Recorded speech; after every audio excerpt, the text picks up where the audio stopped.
Many of you may have heard about the recent episode of Bill Maher's podcast where he interviewed the renowned Jordan Peterson. And at the very heart of the conversation, the subject turned to Bill Maher's characteristically condescending and dismissive attitude towards the Bible. What was so fascinating was how Jordan Peterson actually ends up turning that dismissiveness upside down and showed Maher how fundamentally ignorant he actually is with regard to the Bible in particular and religious frames of reference in general. You were talking about Sodom and Gomorrah earlier. That was you, right? It was me. It was Marion Williamson.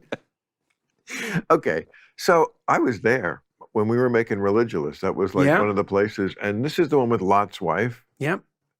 So I feel like I studied this, and I didn't remember these like intricate permutations there where God was bargained down to 10 people.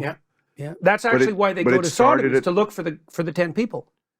But it started at 40? Started at 40. I mean, I just love the way they love the Bible, and it's the greatest book, and they swear on it, but it has these things that are like comically stupid and corrupt. I mean, God is so corrupt in the Bible. I mean, you can bargain humans. You know, he does things that are so capricious and cruel and, petty. I mean, he's very Trumpian. Now, what you have to understand, what you have there, what you heard right there, ironically, is a confession.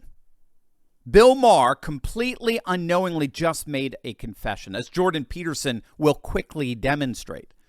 And that confession is, ironically, a confession of just how stupid and corrupt Bill Maher actually is. That would be the Bible's assessment of what Bill Maher just said. You see, whether Bill Maher likes it or not, the Bible is a very, very clever book. And it sees self-deification, in a word, pride, as the heart of human depravity. And what pride does is it blinds us intellectually and corrupts us morally, such that truth appears stupid and goodness appears evil. That is, in effect, the great reversal of reality that accompanies what we call the biblical doctrine of the fall.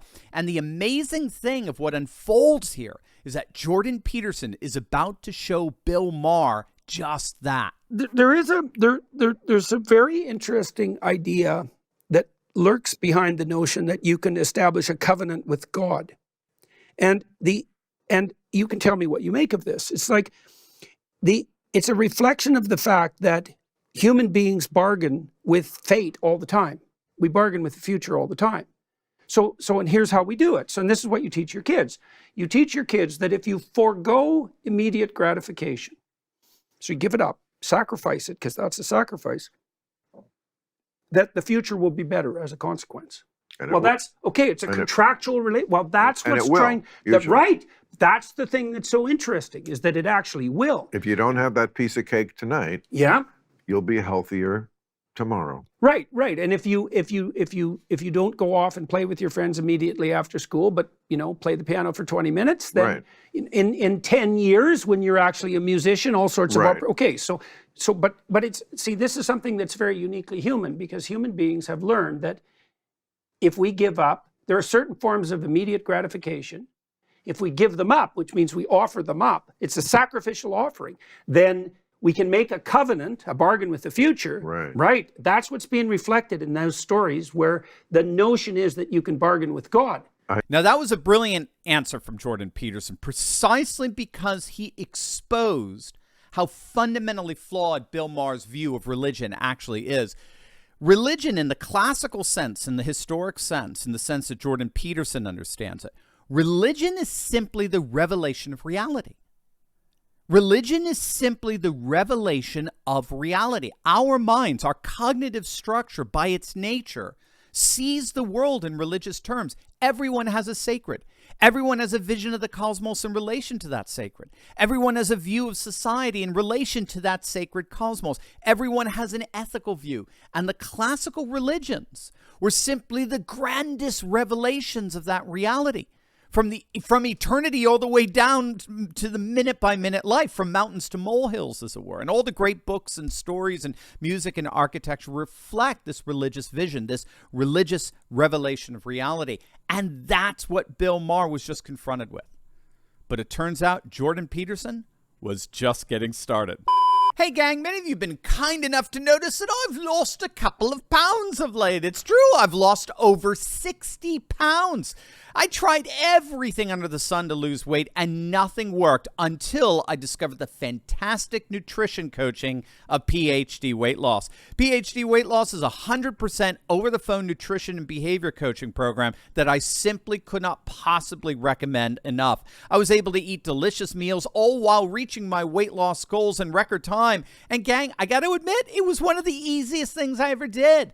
They completely take out all of the guesswork behind what, when, and how much to eat. They make the process painless, simple, and as easy as possible. Dr. Ashley Lucas has helped thousands achieve their health goals over the last 15 years. And the best part about PhD is that once you hit your goal weight, your maintenance support is free. So when you need that little help in readjusting, if you start to gain any of those pesky pounds back, there's nothing to worry about. They've got your back. Make sure to click on that link below and join myself as well as thousands of other patriots who are taking back control of our health. We know the demons at Davos, they want us docile and unhealthy so as to remain complacent against their agenda, but our health goals are very much in reach. Speak to the very people who help me become my healthiest self by clicking on that link below right now.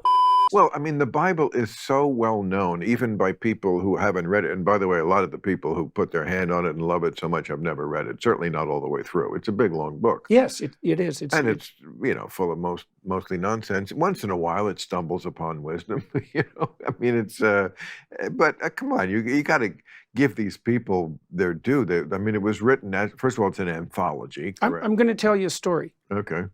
Tell me what you think about Bible story. This is Jordan Peterson's I love your Bible story. stories. Okay, this is a Bible story.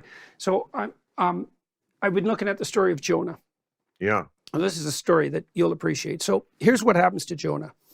He's just minding his own business, and then the voice of God comes to him, and the voice says, "You have to go to this city, Nineveh." Because everybody in Nineveh is like, they've strayed off the path, and I'm thinking about wiping them out. But you could maybe go there and tell them like how foolish they are, and they'll straighten up, and then I won't have to destroy the city. And Jonah thinks, there's no goddamn way I'm going to do that. First of all, Nineveh is a city of his enemies. Babylonia. It's a city that he's not allied with, and so he thinks, well, you guys can go to hell in a handbasket, and if God wipes you out, that's perfectly fine with me. Right. And then he also thinks, like any wise man would, it's like, I see, this is the task you have for me. It's like, there's 150,000 people there. I'm a foreigner. I'm going to go there and tell them how they're misbehaving, and that's going to work out well for me.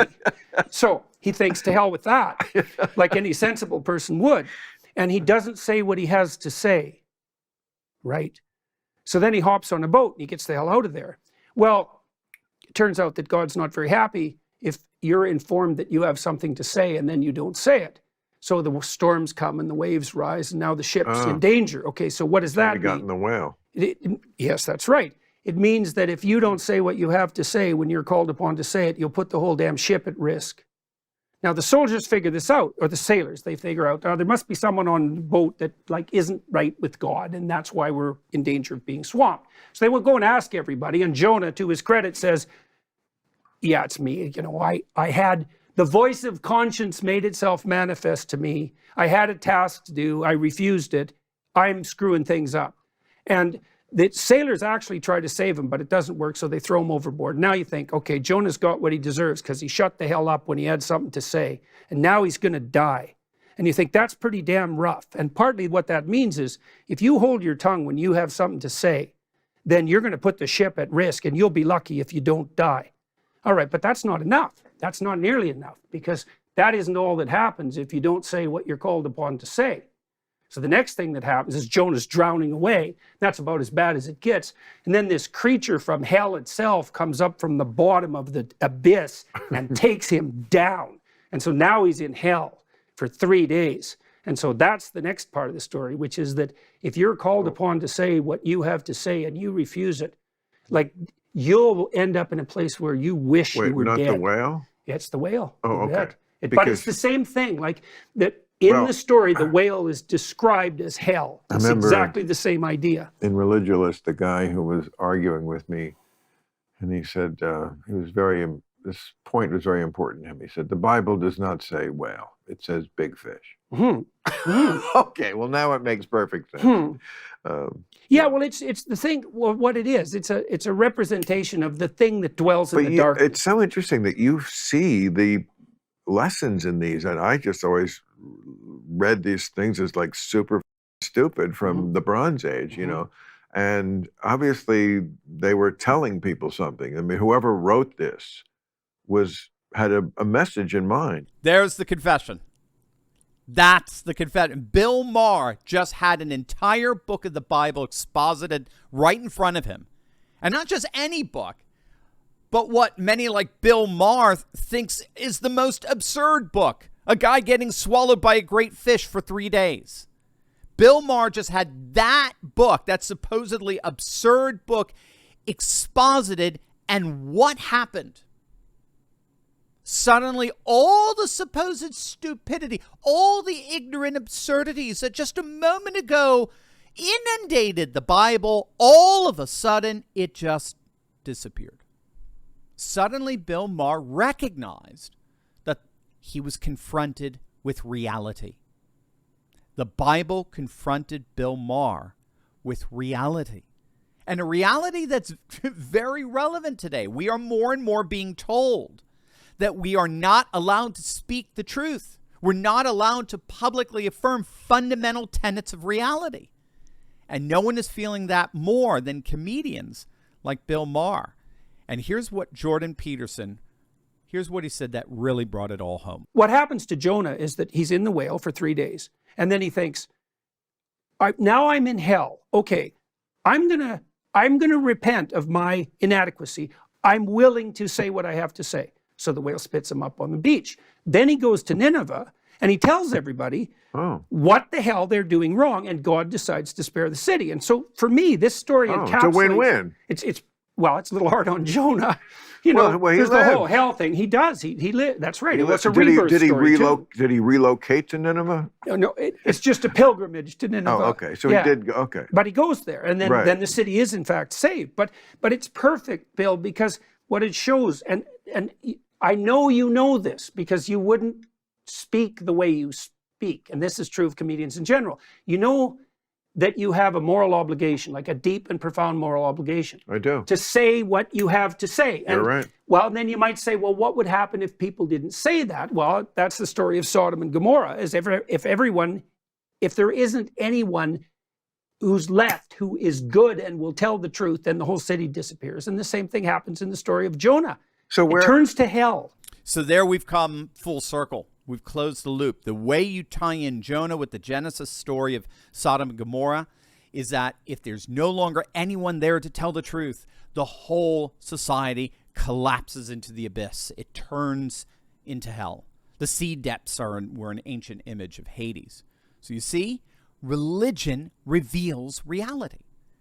And what's happened is that by turning away from religion, like Bill Maher has openly advocated we do, by turning away from religion, our society, like Jonah in the whale or Sodom and Gomorrah, our society has lost touch with reality. It falls into the abyss. That's what wokeness fundamentally is. That's why our society looks like it's going insane. It's because it is. And the key here is that we've gone insane because we've lost touch with reality. And we've lost touch with reality because we've turned our backs on the revelatory nature of religion. This is what makes Jordan Peterson such a treasure today. He's doing what so many pastors and preachers have thus far failed to do. He's brought the Bible to the hardest of hearts and is absolutely blowing them away. Hey gang, I know what it's like to feel alone out there in these turbulent times, but I broke free. If you too have been looking for a community with like-minded patriots who are serious about resisting globalism, building a parallel economy, and having intelligent and deep fellowship on a regular basis, then you've come to the right place. In my Courageous Patriot Insiders community, we're building a close-knit movement of, by, and for patriots who are breaking free from the outrage and despair cycles of the mainstream media and taking on the fight against globalism. Every week, I deep dive into the content I can't share on big tech and give you the cliff notes on the truth of how patriots just like you are building up their communities, starting patriot businesses, and fighting the woke in both public and private. All with a few history and political lessons from yours truly, of course. If you want to stop feeling alone as a patriot and stand together with this fast-growing community, be sure to click on the link in the description below. Don't wait. Join me and my Patriot Coalition today, and let's get fighting.